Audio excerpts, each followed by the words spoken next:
Imagine, just for a second, holding the power to stop a bloody, citywide civil war. Okay, that's a massive amount of power. Right. Like you step directly into the middle of a burning city and you Yeah. actually successfully persuade two heavily armed factions to lay down their weapons. Wow. Yeah, you single-handedly restore peace.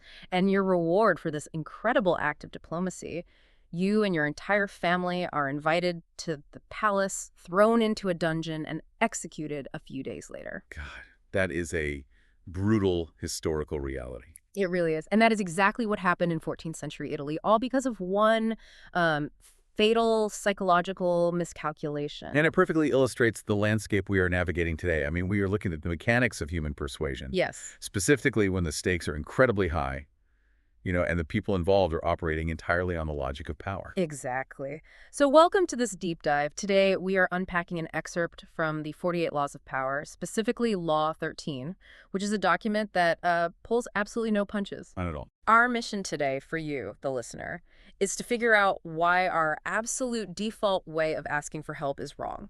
Like, bringing up past favors or appealing to someone's better nature. Leaning on that invisible ledger of gratitude. Yes. Leaning on that ledger is almost always a recipe for a complete disaster. And we're going to look at a massive sweep of history to prove it. We're talking ancient fables, classical Greek warfare, 14th century Italian betrayals, and even imperial Asian history. But, before we dissect these historical mechanics, Yeah. I think it is crucial to establish some parameters early on. Right. The disclaimer. Yeah. We are examining highly Machiavellian power dynamics today. The source material deals with historical figures who engaged in ruthlessness, betrayal, and frankly, extreme violence to secure their positions.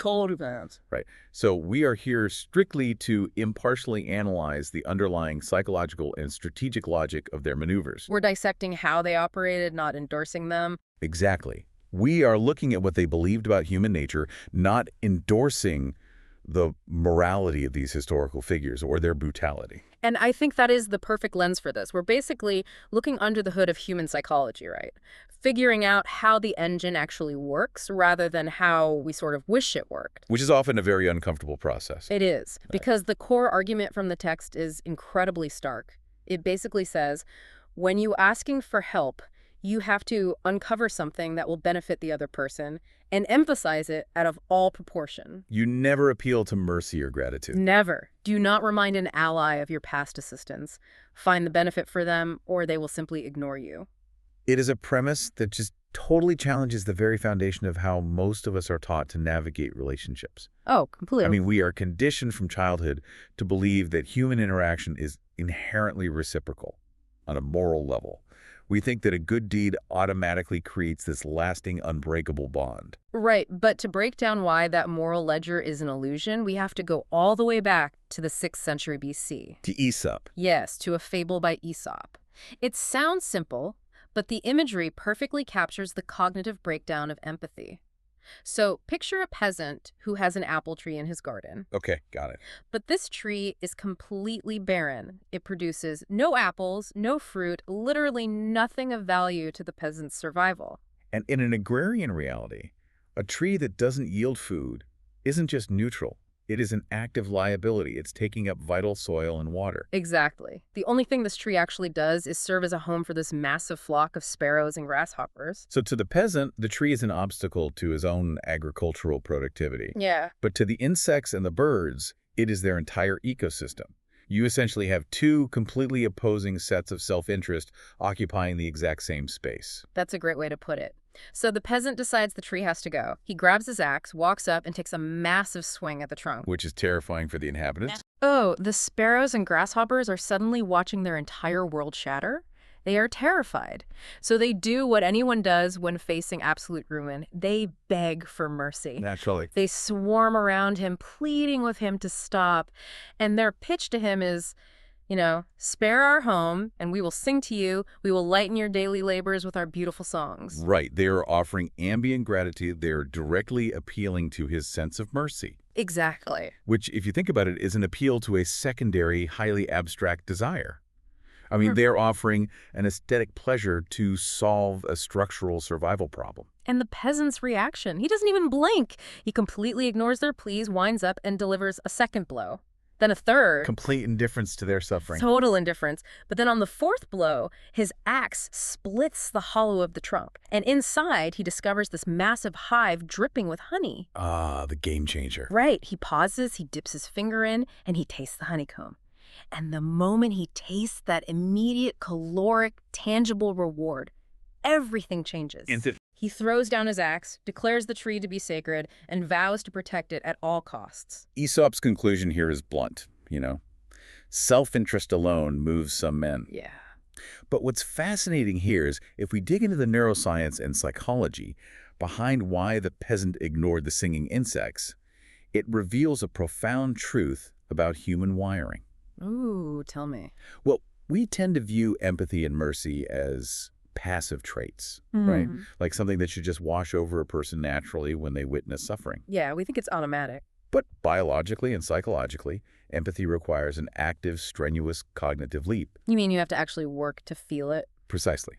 For that peasant to genuinely care about the plight of a sparrow, he has to momentarily suspend his own immediate pressing agenda, which is, clearing his land to grow food so his family doesn't starve. That's a big ask. It's a huge ask. He then has to imaginatively project his consciousness into the lived experience of a bird. He has to dedicate cognitive calories to stepping outside his own survival needs. Wow. And the brutal reality is that most individuals, especially those focused on their own goals, ambitions, or daily labors, are simply too preoccupied to make that cognitive leap. Because empathy is exhausting. Exactly. It's exhausting, and it is inefficient for survival. That reframes so many daily interactions for me. I mean, when we ask someone for a favor just because we are struggling, we think we're making a small request. But we aren't. No, we are actually asking them to burn vital cognitive fuel, to care about a problem that literally doesn't affect them. And that is exactly why the honey is the ultimate game changer in this dynamic. Because it's tangible. Right. The honey represents immediate, visceral self-interest. It bypasses the need for empathy entirely. Oh, I see. The honey does not require the peasant to care about the insect's feelings. It only requires him to care about his own appetite. Yeah. The moment the tree provides a direct, tangible benefit to his existing agenda, its value shifts instantaneously. Here's where it gets really interesting for the listener, right? Think about your own inbox.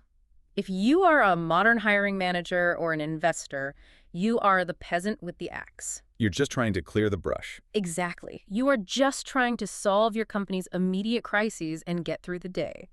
When an applicant writes a cover letter talking about how much they need this job or how it has always been their dream and how eternally grateful they will be if you just give them a chance. They are the grasshoppers. They are the grasshoppers. They are making noise, offering to sing, and asking you to burn cognitive calories to care about their life story. It is a plea for adoption, essentially, not a proposal for utility. That's brilliant. A plea for adoption. But when that same applicant sends a pitch showing exactly how their specific coding skills will automate a bottleneck in your workflow and save your department 10 hours a week. Now they are the honey in the tree. They are the honey. You don't have to care about their dreams at all. You just have to care about saving 10 hours a week. That is the exact translation of the dynamic. If you position yourself as a charity case, you are the barren tree. Right. If you position yourself as a resource, you are the honeycomb.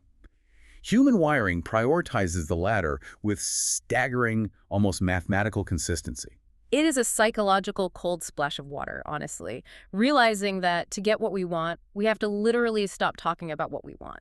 It is a difficult pivot to make. But Aesop gives us this lesson in a very gentle, allegorical package. Fables give us the theory.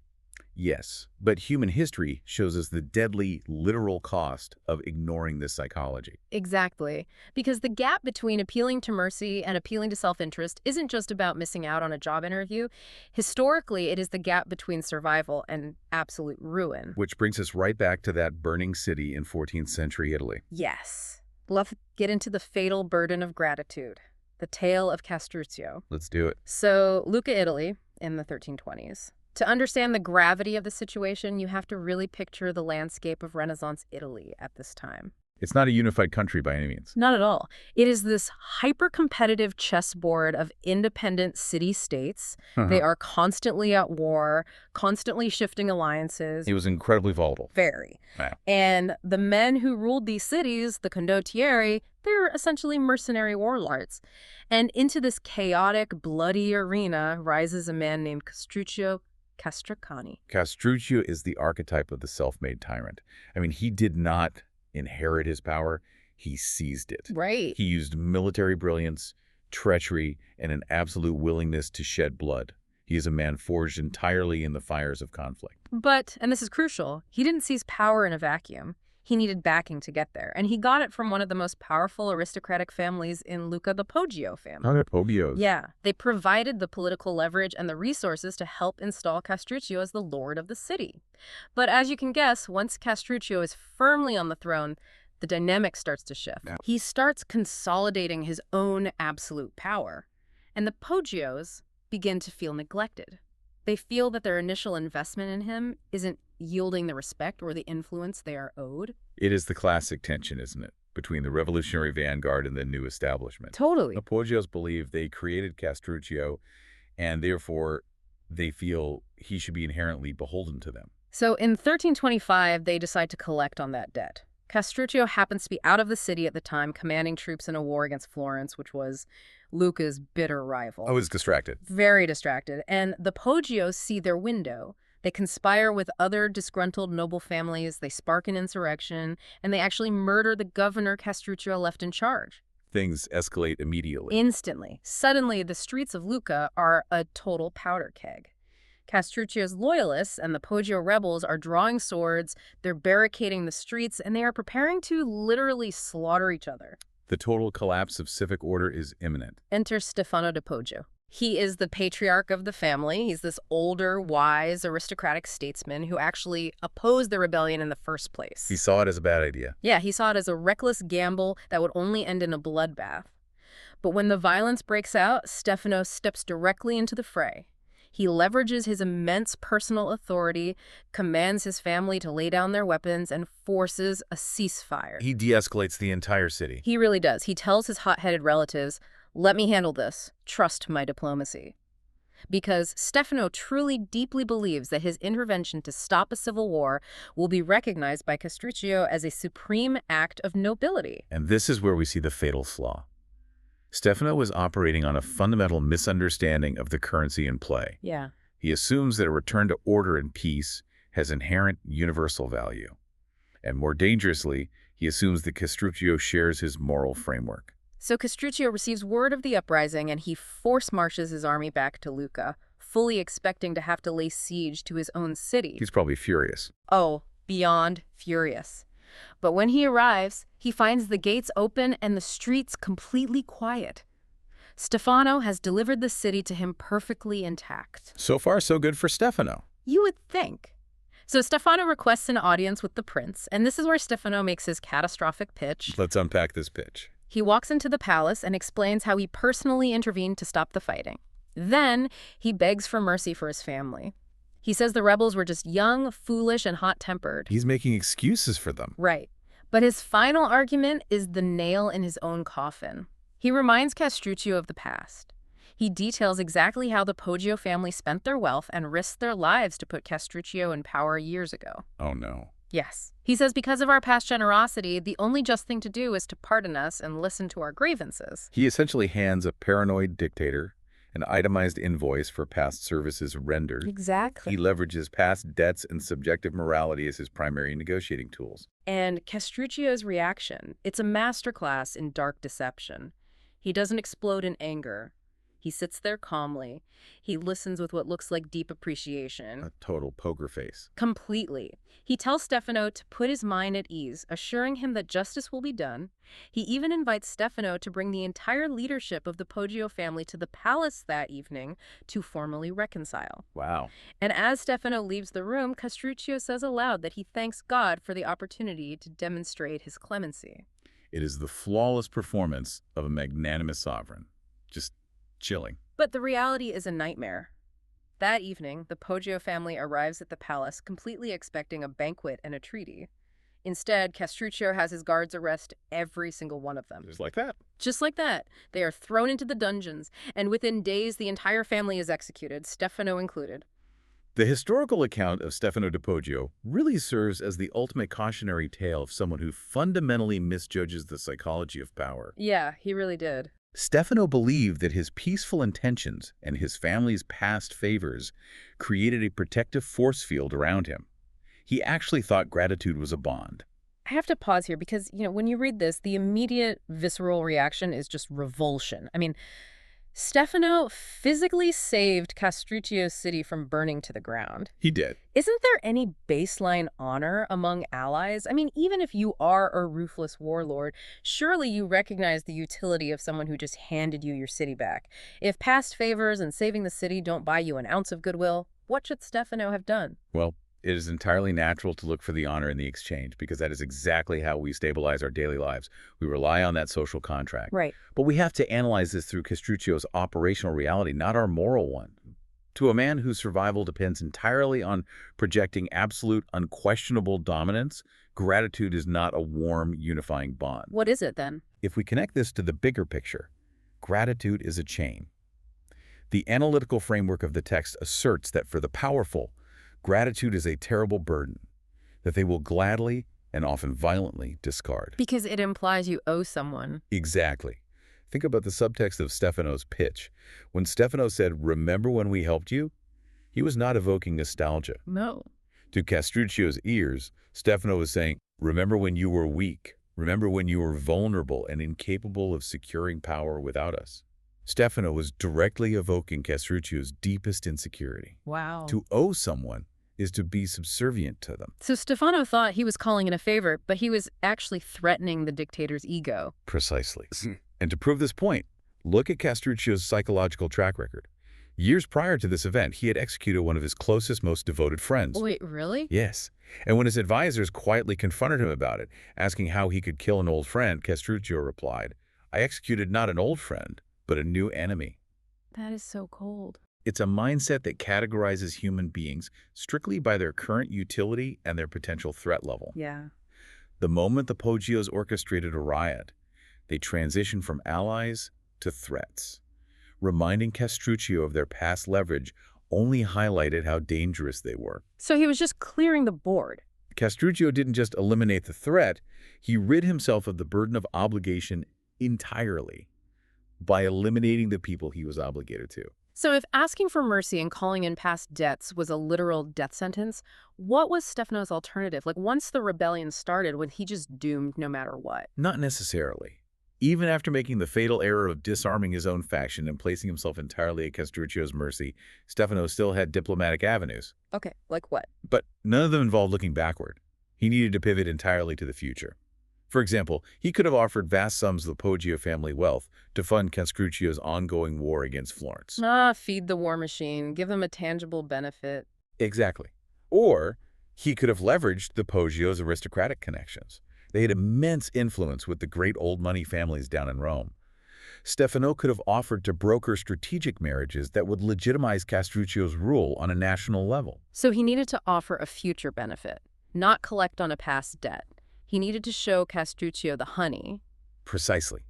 If Stefano had walked in and said, "We made a massive mistake, but if you keep us alive, we will secure you an alliance with Rome and fund your campaign in Florence," Castruccio's pragmatic calculus would have shifted immediately. Because a dead Stefano yields nothing. Right. But a living, compliant Stefano brokering Roman alliances. That yields immense power. Stefano failed because he assumed moral arguments hold weight against pragmatic mathematics. There's a quote from the philosopher Arthur Schopenhauer in the text that really anchors this entire historical tragedy. He wrote, "Most men are so thoroughly subjective that nothing really interests them but themselves." It's a very cynical view, but often accurate. Yeah, he argued that people only truly pay attention when a remark or a situation affects their own personal reality. Stefano walked into that room talking entirely about Stefano's good deeds. He never once talked about Castruccio's future. Schopenhauer is highlighting the inescapable gravitational pull of the human ego there. We all view the universe through the lens of our own subjectivity. Right. Stefano believed his act of mercy was the center of the political universe. But in Castruccio's subjective universe, Stefano was simply a lingering debt and a structural threat to absolute control. Okay, so we see how this dark, pragmatic calculus operates between individuals, right? Between a warlord and an aristocrat. But a massive question emerges for me here. Does this micropsychology scale up? What do you mean? Like, what happens when we aren't just talking about two men in a palace, but the behavior of entire nations? Does the burden of gratitude apply to empires? Oh, it scales up perfectly, and often with even more devastating clarity because nations do not have the luxury of personal sentiment. To see this in action, we are moving to classical Greece, specifically to the year 433 BC. Setting the stage. The region is a total powder keg. We are standing right on the brink of the Peloponnesian War. On one side, you have the island nation of Corcyra, which we know today as Corfu. Right. And on the other side, you have the powerful city-state of Corinth. These two states are locked in a bitter existential dispute, and both realize they are accelerating toward a war of total annihilation. And the geopolitical reality here is absolute. Neither Corcyra nor Corinth can survive this conflict alone. They both desperately need a superpower to intervene on their behalf. And the ultimate superpower in this arena is Athens. Athens is the undisputed master of the Aegean. So both Corcyra and Corinth send their pop ambassadors to Athens to plead for an alliance. The stakes could not be higher here. Oh, whoever secures the Athenian alliance is virtually guaranteed to win the coming war. And whoever loses will be shown absolutely no mercy. Their cities will be burned and their populations enslaved. This is a binary life-or-death diplomatic mission. What unfolds in the Athenian assembly is honestly a masterclass in two diametrically opposed diplomatic strategies. It is the ultimate test case between the appeal to self-interest and the appeal to historical gratitude. Okay, let's break down the pitches. The ambassador from Corcyra takes the floor first. And if you read his speech without understanding the psychology of power, it sounds like diplomatic suicide. It really does. It is described as a completely dry, colorless approach. The Corcyran ambassador stands before the Athenian assembly and instantly admits that Corcyra has never done a single favor for Athens. Wow. In fact, he acknowledges that in past conflicts, Corcyra has actively allied with Athens' enemies. He just strips away any illusion of friendship right off the bat. It is an incredibly vulnerable, most jarring opening strategy. He refuses to pretend there is any warmth between them. He strips it right down to the bone. He says, I am not here because we are friends. I am here because my people are terrified for our survival. He admits it is a purely transactional request. Right. But then, right after admitting they have no moral high ground, he drops the honeycomb. He pivots to logistics. Yes. Corcyra, being an island, possesses a massive state-of-the-art naval fleet. In fact, it is the second largest navy in the known world, second only to Athens itself. That is a massive asset. So the ambassador says, if you let Corinth crush us, they will absorb our ships. But if you ally with us, we will combine our navies. Together, we will create a naval superpower so monolithic that it will completely intimidate your ultimate rival, Sparta. A brilliant pitch. And then he just sits down, concluding that this cold logistical advantage is the only thing Corcyra has to offer. It is the purest distillation of pragmatism. He diagnoses exactly what Athens needs, which is security against Sparta, and he offers the precise mechanical solution. Ships. Then the representative from Corinth steps up, and his strategy is the exact opposite. The emotional appeal. He delivers a sweeping, brilliant, emotionally charged speech. It is the kind of rhetoric that would bring a modern audience to its feet. He spends his time listing every single time Corinth has stood by Athens in the past. Right. He leans heavily on the concepts of loyalty, shared history, and the moral imperative of Hellenic law to repay good deeds. He is aggressively tapping into that karmic bank account. Absolutely aggressively. And then he goes for a massive guilt trip.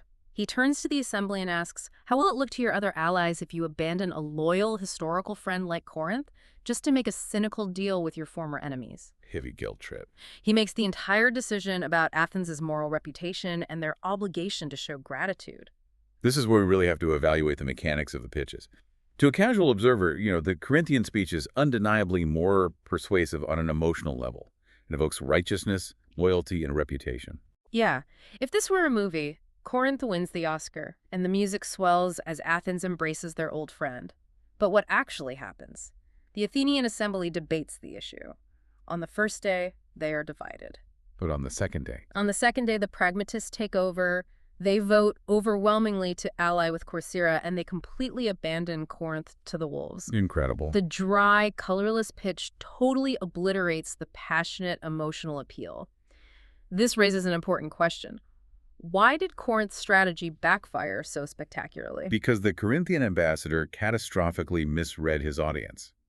History often romanticizes the Athenians as these noble philosophers of democracy, right? Right, the birthplace of democracy. But in the geopolitical reality of 433 BC, Athens was the preeminent realist power of the ancient world. They were an empire built on trade, naval supremacy, and the ruthless extraction of tribute from their subject states. They did not operate on sentiment. So all that talk about past favors didn't work. It didn't just fail to work, it actively irritated and alienated the Athenians. Just as Castruccio resented the Poggios' reminders of debt, Athens resented Corinth's attempt to impose an obligation on them. Oh, I see. By listing past favors, the Corinthian ambassador was subtly demanding that as superpower restrict its own autonomy out of a sense of guilt. Guilt as a repellent, that is such a crucial concept to grasp. Exactly. Powerful entities, whether they're empires, massive corporations, or even individuals, deeply resent feeling trapped by obligation. They want maximum optionality. That makes sense. And regarding Corinth's guilt trip about how Athens' other allies would judge them, it was a laughable argument to the Athenians. Athens knew perfectly well that they maintained their empire through fear and military force, not by holding hands. Right. If another city-state thought Athens was acting immorally, it was irrelevant because Athens had the naval power to crush any dissent anyway. So bringing this back down to earth, to the listener navigating their own life, what does this all mean for you? This dynamic perfectly explains the phenomenon of the toxic friend. That's a great analogy. We all know someone who weaponizes the past, right?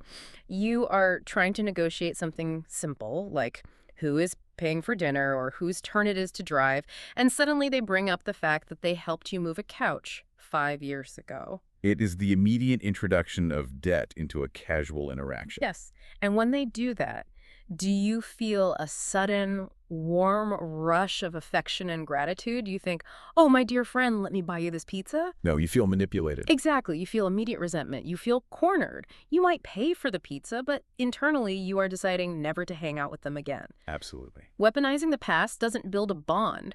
It breeds irritation and a desire to sever the relationship. And that is exactly how Athens felt about Corinth. The rule from the text is ironclad. A pragmatic person will always opt for the future and forget the past. Yeah. Corcyra offered a tangible future where Athens was mathematically safer from Spartan aggression. Corinth offered a past filled with heavy, restrictive debt. To ground this in the brutal, unflinching reality as classical statecraft, we can look at a quote from the historian Thucydides, which is provided in the text. It details an exchange between Athenian envoys and the Spartans. Read it for us. The Athenians strip away all the diplomatic niceties and state plainly. It has always been a rule that the weak should be subject to the strong. And besides, we consider that we are worthy of our power. Up till now, you too thought we were. But now, after calculating your own interest, you are beginning to talk in terms of right and wrong. Considerations of this kind have never yet turned people aside from the opportunities of aggrandizement offered by superior strength. Wow, it is a chillingly clear statement of purpose. It is the ultimate expression of realism. The Athenians are acknowledging that moral arguments, right and wrong, gratitude and loyalty, are essentially fictions that the weak use to try and restrain the strong. Yeah. If a powerful entity sees an opportunity to aggrandize itself, to increase its wealth or security, moral appeals are just background noise. You can cry about right and wrong until you are blue in the face, but if the other side has superior strength and sees an advantage, they are going to take it. Exactly. Okay, we've established this pattern in 14th century Italy and classical Greece, but a critical question naturally follows for the listener. Is this just a Western philosophy? Right. Is it culturally specific? Yeah. Are we just analyzing the European tradition of Machiavellianism and realpolitik? Does this principle of raw self-interest actually translate across completely alien cultures? That is the crucial stress test for this psychological theory. And the historical evidence suggests that self-interest is not a Western construct. It is the universal operating system of human interaction. It's a universal API. Yes. It's the one language that flawlessly bypasses all cultural, linguistic, and religious firewalls. Let's test that in the 16th century. We are moving to Sengoku period Japan. The nation is slowly being unified by powerful warlords, and we are looking at the rise of Tokugawa Ieyasu, who will eventually become the absolute ruler, the shogun. A brilliant strategist. Very much so. Now, at this time, the Portuguese have maintained a lucrative monopoly on European trade with Japan. They bring valuable goods, but they also bring a tremendous amount of cultural baggage in the form of Jesuit missionaries. The Portuguese approach to Japan was deeply entangled with their own ideological goals. They weren't just there to exchange goods, they were there to save souls. Right. They were attempting to impose their own deeply held religious needs onto a sovereign culture. And for a while, they had some minor success, converting some local lords. But Ieyasu is a fiercely pragmatic leader focused entirely on consolidating absolute power. He doesn't care about European religious disputes. He cares about stability. That's his core agenda. The constant proselytizing by the Portuguese is causing localized unrest and undermining his authority. They are the grasshoppers, singing a song Ieyasu desperately wants them to stop singing. They failed to read the fundamental self-interest of the sovereign they were dealing with. Exactly. Then a new player enters the board. The Dutch. The Dutch arrive in Japan, and Ieyasu is incredibly relieved. Why? Because Ieyasu recognized that he needed European technology. They needed the honey. He needed firearms, cannons, and advanced navigational know-how to secure his military dominance. And the Dutch, they were purely commercial. They did not care in the slightest about converting the Japanese to Protestantism. They just wanted to trade silver, copper, and goods. The Dutch brought exactly what Ieyasu structurally required, and they left their ideological baggage on the ships. So Ieyasu makes a swift, ruthless calculation. He evicts the Portuguese, bans their religion, and from then on grants exclusive trading rights to the practical-minded Dutch, confining them to a small island in Nagasaki harbor where they could trade without culturally contaminating the mainland. The cultural gulf between 17th century Japan and the Netherlands was immense. I mean, they had entirely alien histories, social structures, and worldviews. Totally different worlds. But they successfully established a century-long relationship because they shared a timeless universal concern, material self-interest. You do not need to deeply understand the nuances of a foreign culture if you can clearly identify and fulfill their strategic needs. It is exactly as the premise states. You will fill his coffers with gold. You will make him live longer and happier. This is a language that all of us speak and understand. Yeah. But the absolute most dramatic example of this cross-cultural translation, the historical event that truly tests the limits of this theory, involves the Mongol Empire in the 12th century. This is undoubtedly the most extreme, high-stakes application of the law we can analyze. We are talking about Genghis Khan. He has unleashed his cavalry out of the steppes, breached the Great Wall, and invaded China.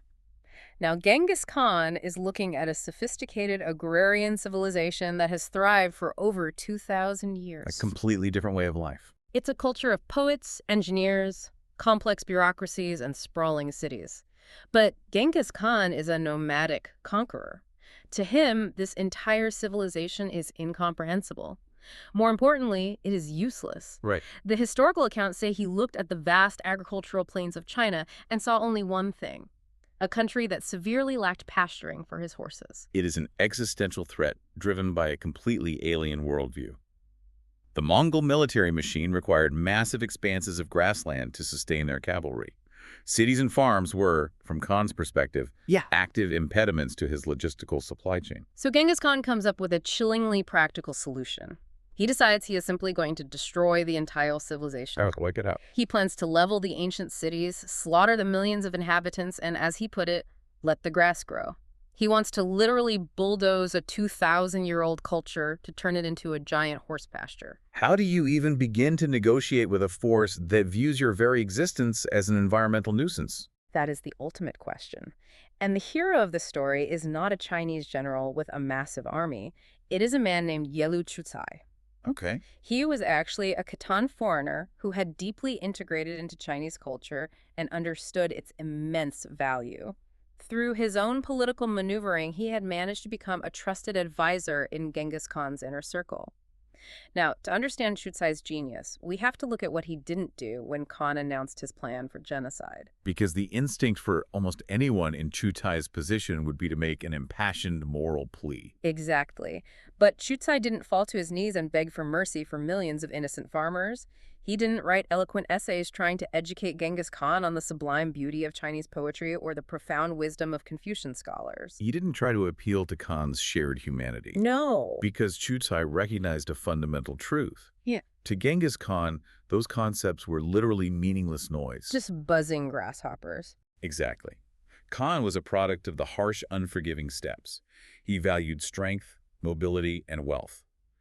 To appeal to Confucian morality would be to speak a language, Khan's brain was not wired to process. It would have framed Chutai as weak and irritating, which, as we saw with Castruccio, is a fatal miscalculation. So Chutai waits for the right moment. During the siege of the massive city of Kaifeng, Khan is preparing to massacre the inhabitants. This is standard operating procedure. If a city resisted, you slaughtered everyone to send a message to the next city. Right. Chutai steps in, and he appeals to one single overriding emotion: raw greed. He finds the honeycomb. He tells Khan, look, if you burn the city to the ground, you get some pasture for your horses. But the finest craftsmen, engineers, and merchants in all of China have fled inside the walls of Kaifeng. If you slaughter them, you get nothing. A cold, calculated pitch. But if you spare the city, and we establish a system to tax them, Chutai lays out a mathematical argument. He explains that by utilizing their skills and taxing their commerce, Khan could extract a continuous river of silver, silk, and grain to fund his global conquests indefinitely. Brilliant.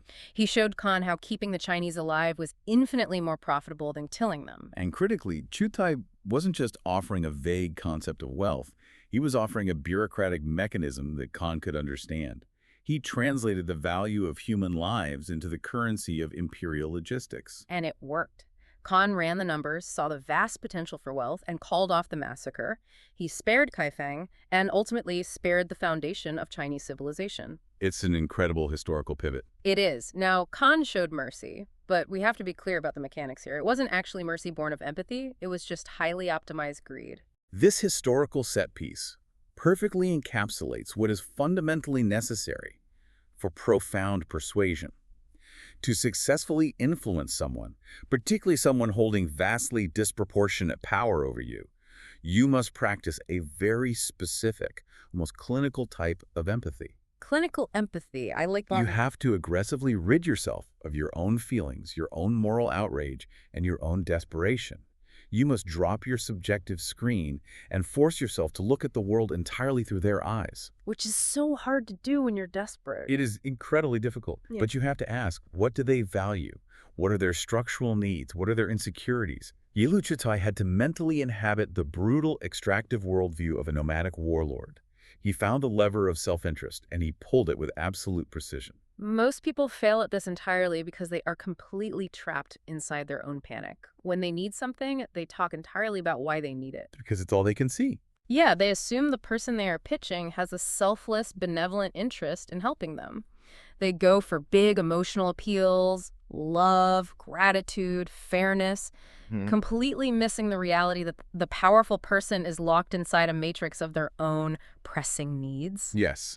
If you don't hit their self-interest, you are just a sparrow singing at a guy who wants to chop down a tree. You are just a waste of time. The analytical rigor required to execute this in daily life is significant. You cannot just guess. You have to actively run a diagnostic on the person across the table from you. Right. Are they motivated by financial gain? Are they insecure about their legacy? Do they have a rival they want to crush? You have to identify the specific flavor of their self-interest. Okay, running that diagnostic brings us to a massive plot twist in this whole theory. Because I know listeners are sitting there thinking, hold on, is every single person on Earth just a greedy Genghis Khan or a paranoid Castruccio? That's a fair question. What about the good guys? What about philanthropists or mentors who genuinely dedicate their lives to charity? If I'm pitching a nonprofit project to a billionaire philanthropist, am I supposed to slide a cynical, under-the-table kickback across the desk? That would be a catastrophic misreading of the situation. I would assume so. And this is where the analytical framework introduces what we can call the reversal.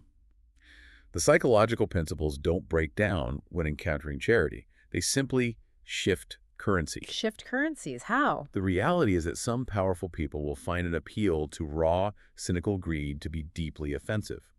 They will be repulsed if you offer them a transactional benefit. Because they see themselves as above that. Exactly.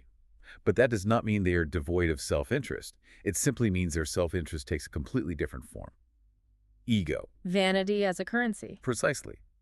For certain individuals, the ability to exercise charity, to be merciful, to fund the arts, or to champion justice is actually a sophisticated mechanism for them to feel superior. Oh, wow. The framework is quite pointed here. It suggests that when you come to them asking for help, you are highlighting the massive disparity in power. You are emphasizing their immense security and your vulnerability. Yeah. They are so wealthy and so secure that they don't need your money. They only need the psychological reward of feeling magnanimous. There's a phrase used in the text to describe this feeling of moral superiority. It is the wine that intoxicates them. The wine that intoxicates them. That perfectly captures the addictive nature of philanthropy for certain egos. So their self-interest isn't gold or naval fleets. It is the warm, glowing validation of being recognized as a public savior. Yes, they're often desperate to fund your project or to introduce you to their powerful network. But there is always a crucial unspoken caveat. The charity must be highly visible. It has to be public. The more public the act of giving, the better. They require an audience. They need the opportunity to publicly display their good heart and cement their legacy. So for you, the listener, your entire objective is reading the room accurately.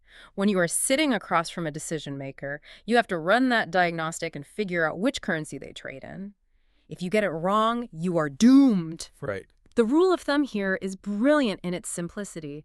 Quote, "When they ooze greed, do not appeal to their charity. When they want to look charitable and noble, do not appeal to their greed." And it is vital to understand the performative aspect here.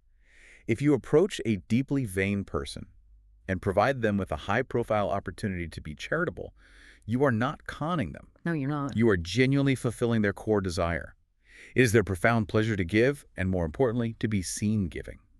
You are satisfying their specific self-interest just as cleanly and efficiently as Corcyra satisfied Athens' need for a navy. That's a great comparison. You are simply trading in the currency of public nobility rather than military force. You are providing the stage they so desperately want to perform on. I love how this entire deep dive flips our baseline assumptions completely upside down. We started this conversation looking at gratitude, loyalty, and mercy as these pure, unassailable virtues that hold society together. And they are comforting virtues. They are. But when we look through the lens of pure power dynamics, we see them as tactical liabilities. To tie this all together, there is a brilliant piece of imagery to keep in your mind. Imagine human connection as a rope. Yep. The cord of mercy and gratitude is incredibly threadbare. It will snap at the very first sign of tension or stress. It is a terrible lifeline to trust your career or your survival to. Because it relies entirely on the shifting, unreliable, subjective emotions of another human being. Exactly.